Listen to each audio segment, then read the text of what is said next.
Hi, it's Chris at the Vinyl Orchard, back with a video. I thought rather than do a vinyl finds video, I'd just share some records that loosely fit under the umbrella of the new wave of British heavy metal. So it's an era I'm really fond of. I was 16, 17, 18 during this kind of era. So we're talking about 1979 through to about 81-ish, maybe a little bit beyond as well. So lots of people might say it goes on further than that. For me, it was really on the decline in sort of late 81 into 82. So I'm just going to share some records loosely sort of themed with the new wave of British heavy metal. So this is going to be a timeline, and I'm probably going to do this over the course of 2, maybe even 3 videos, because I've got quite a lot of stuff to show. So the term heavy metal, I think, was coined by a guy called Lester Bangs in Cream magazine in the late 60s, but its first reference in music was in Steppenwolf's Born to be Wild, where they referred to heavy metal thunder. And that kind of distorted blues sound came to the fore on albums like Disraeli Gears from '66 by Cream, with songs like Sunshine of Your Love. And that blues kind of feel also was prevalent in albums like Jeff Beck's Truth, which has Rod Stewart and Ron Wood playing on it. Very Yardbirds influenced, but also very blues influenced as well. Again, distorted kind of fuzzy guitars. And that template certainly was exploited even further by Led Zeppelin's debut album from 1969, which had a kind of a mix of sort of standards and their interpretations of bluesy kind of hard rock.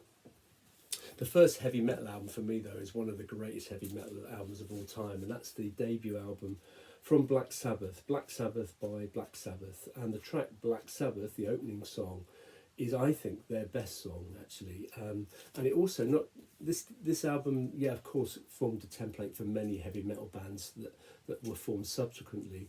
But in the new wave of British heavy metal, there was certainly this idea that you would name a song after the band. So there's Iron Maiden by Iron Maiden, Sledgehammer, Angel Witch, a whole host of bands who sung a song or had a song that was named after them as a band. So that's a fantastic heavy metal album. In the same year, 1970, we also had Uriah Heep's debut, Very Heavy, Very Humble. And of course we had In Rock by Deep Purple, which features Ritchie Blackmore, of course, who was a massive influence on the new wave of British heavy metal. Certainly people like Yannick Gers, Phil Collen, very influenced by Ritchie Blackmore. And it has that on Hard Loving Man, that kind of galloping sound that was very, very prevalent in the bands that were formed in the sort of late 70s, early 80s. 71 saw Budgie, not a very successful band, but certainly highly influential on subsequent bands. Metallica, for example, did a cover version of Bread Fan, for example. So, and I think they may have also done Crash Course in Brain Surgery as well, I think. But that's from 1971. In 72, we had the third album, I think it's the third album by a highly influential band for the new wave of British heavy metal, and that's Wishbone Ash and their album Argos. And it was this dual guitar sound that they pioneered that certainly had a massive influence on the bands that were formed in the late 70s in the UK. Into 73 now, we're starting to see this kind of this image attached to a lot of the albums. So Roger Dean was doing a lot of the artwork. There were particular logos were appearing. This is Never Turn Your Back on a Friend by Budgie from 73, which features their classic Bread Fan, which was covered by Metallica. And also another Roger Dean cover, another influential band of that era, which you mentioned already, but this is Uriah Heep, Demons and Wizards, that features Easy Living, which I'm sure influenced a lot of the new wave of British heavy metal. But we're starting to get that kind of Demons, Wizards, mystical kind of look and sound, especially lyrically. And that came to the fore, I think, on this album, a classic from 1976. This is Rising by Rainbow. Obviously, Ritchie Blackmore, Ronnie James Dio, Cozy Powell, Jimmy Bain, Tony Carey, classic. One of the best sides of rock music ever, the second side, absolutely stellar.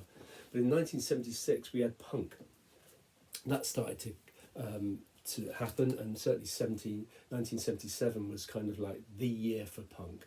And you had a whole host, a really broad church of bands during that time. And the thing that really came into action was this idea that it was a kind of a do-it-yourself movement, and people were producing their own stuff, often fairly cheaply on independent labels in black and white sleeves, and that kind of influence ran into the much later 70s, 78, 79, where you had metal bands who were also doing similar. So this is Fascist Dictator by the Cortinas. But some singles, so for example this one, God Save the Queen by the Sex Pistols, had a real metal sound and production to it. In fact, Nevermind the Bollocks is a real kind of heavy album actually. It's got a great production. 77 also saw the first single by one of the stalwarts of the early new wave of British heavy metal, and that was the band from Birmingham, Quartz. This is their song Sugar Rain, back with Street Fighting Lady from 1977 on Jet Records. And in 1977, in the midst of punk, there were some of the big bands were still going. So this is Thin Lizzy, Bad Reputation. I saw them on this tour actually in Bournemouth Winter Gardens, and they had the Radiators from Space supporting them, who were an Irish band, I think from Belfast actually, who did a couple of songs that sounded like a speeded up Status Quo actually, but a nice mix of rock and punk at one gig.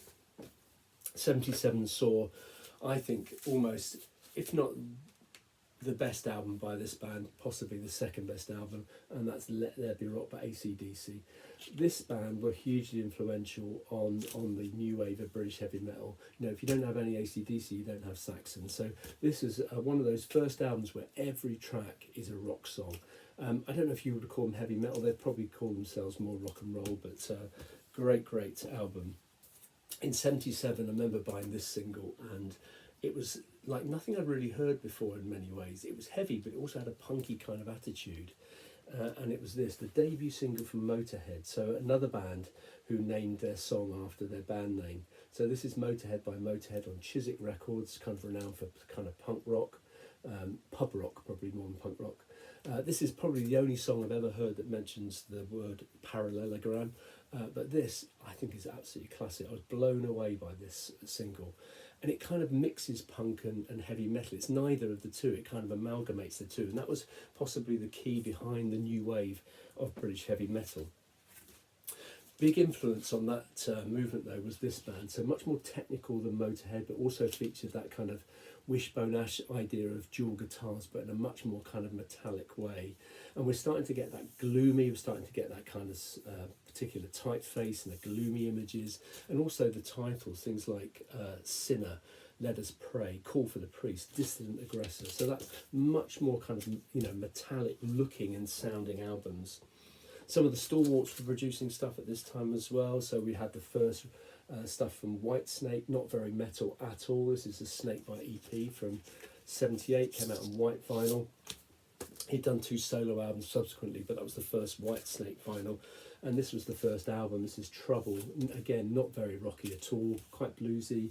Although Take Me With You, which opened the album, there's the track list, that opened the album, was a song that they really rocked up in subsequent years. So not bad, nice textured sleeve, first press for that album. So we're into 78 now, and early 78 saw what a lot of people think is the quintessential Judas Priest album. We see a logo coming in, we see that kind of real obvious metal, heavy metal cover, and the song titles give it as well. Exciter, Saints in Hell, Savage, Beyond the Realms of Death. And again, that sort of dual guitar thing that was really influential on subsequent bands. They also, in the late 78, produced another album, again, same typeface. This was Killing Machine. I saw them on this tour, actually, and they were fantastic. They really were a great band live. Round about that time as well, some of the punk bands were sounding a little bit more rocky as well. So a good example of that is The Clash and Tommy Gun. This was on Epic Records, CBS Records, which is a real rock label actually, and it was produced by Sandy Pearlman of Blue Oyster Cult fame, and had that kind of real heavy rock kind of sound. AC/DC was still blasting out some real fantastic albums. So this was from 78. I think this is their best album, or their second best after Let There Be Rock. This is the UK version. Hasn't got Rock and Roll Damnation on it. It's a fantastic mix. Love this album. Again, no AC/DC, no Saxon. Around this time as well, Gillan brought out an album. He brought out a kind of jazz rocky kind of albums in the mid-70s. Here's an example: the England band, Child in Time.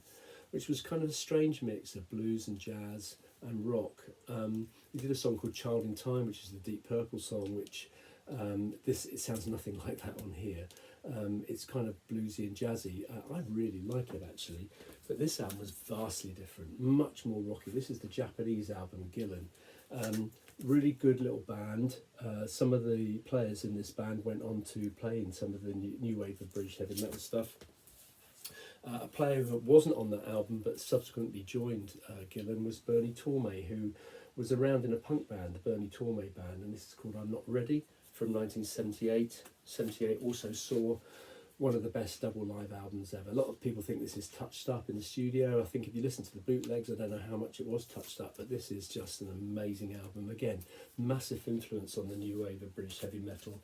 That was that album was very much supported by this single, Rosalie, a Bob Seger cover, but on the back, on the B-side, it's got Me and the Boys Are Wondering How You and the Girls Are Getting Home From Here Tonight, which was that idea of having a non-album B-side was something that really the new wave of British heavy metal ran with.